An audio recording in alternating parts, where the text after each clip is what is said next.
समृद्ध जीवन फूड्स कंपनीच्या वतीने माउंट एव्हरेस्ट सर करणाऱ्या गिर्यारोहकांचा सन्मान करण्यात आला। जगातील सर्वोच्च माउंट एव्हरेस्ट सर करणाऱ्या गिरीप्रेमी संस्थेच्या 8 गिर्यारोहकांनी नागरी मोहीम यशस्वी केली। त्यानिमित्ताने समृद्ध जीवन फूड्स इंडिया कंपनीच्या वतीने त्यांचा सन्मान करण्यात आला। तसेच या संस्थेला 51,000 रुपयांचा धनदेशही सुपूर्द केला। संपूर्णपणे सामान्य नागरिकांच्या सहकार्यातून आकार घेतलेल्या या मोहिमेने सर्व भारतीयांचा विश्वास सार्थ ठरवत या गिर्यारोहकांनी दिनांक 19 मे रोजी एव्हरेस्ट शिखरावर तिरंगा आणि भगवा ध्वज फडकवला। एकाच वेळी 8 गिर्यारोहकांनी एका नागरी मोहिमेच्या माध्यमातून जगातील सर्वोच्च शिखर सर करण्याची ही पहिलीच वेळ असून त्याची जागतिक स्तरावरही नोंद घेण्यात आली आहे। यावेळी समृद्ध जीवन फूड्स इंडिया कंपनीच्या वैशाली मोतेवार आणि लीना मोतेवार यांच्या हस्ते गिरीप्रेमींच्या गिर्यारोहकांचा सत्कार करण्यात आला। यामध्ये एव्हरेस्ट मोहिमेचे प्रमुख उमेश झिरपे, एकराज अधिकारी, चेतन केतकर, आशिष माने, कृष्णा डोकळे, अविनाश कांडेकर, अतुल मुरमुरे आणि महेश काळभोर यांचा गौरव करण्यात आला। कार्यक्रमाला कंपनीचे रामलिंग हिंगे, सामाजिक कार्यकर्ते श्याम मारणे उपस्थित होते। झिरपे म्हणाले, गिर्यारोहणासारखा धाडसी खेळ सर्व लोकांपर्यंत पोहोचावा यासाठी या नागरी मोहिमेचे आयोजन करण्यात आले होते। सर्व नागरिकांनी दाखवलेला विश्वास आणि आशीर्वादामुळेच ही मोहीम यशस्वी होऊ शकली। यावेळी आशिष माने आणि चेतन केतकर यांनीही मनोगत व्यक्त केले।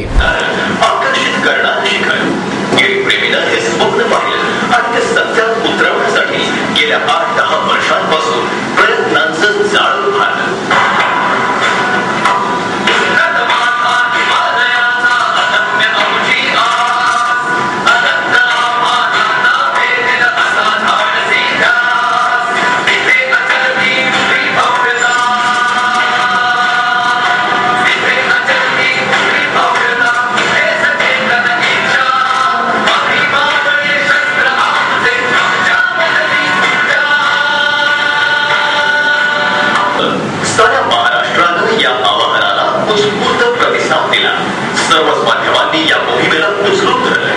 कार्यक्रम उपक्रमांची मालिकाच तयार झाली आणि त्यातून मोहिमेची आर्थिक निकड पूर्णत्वास गेली।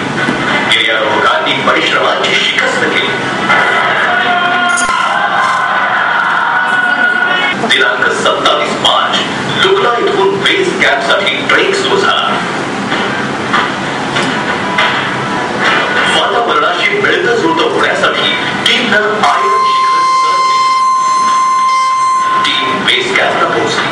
पूजा झाली आणि चढाईतील आव्हानांची मालिका सुरू झाली।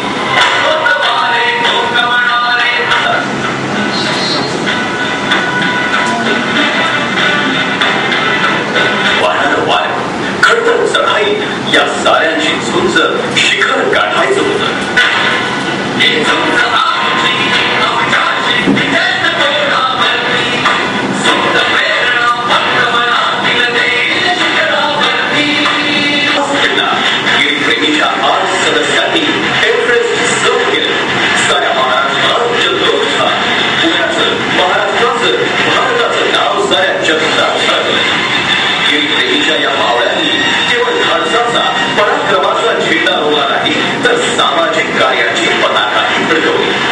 छत्रपती शिवरायांचा पुतळा गोरक्षेत्र इथं विराजमान झाला, तसंच सामाजिक प्रकल्पाचाही प्रारंभ झाला।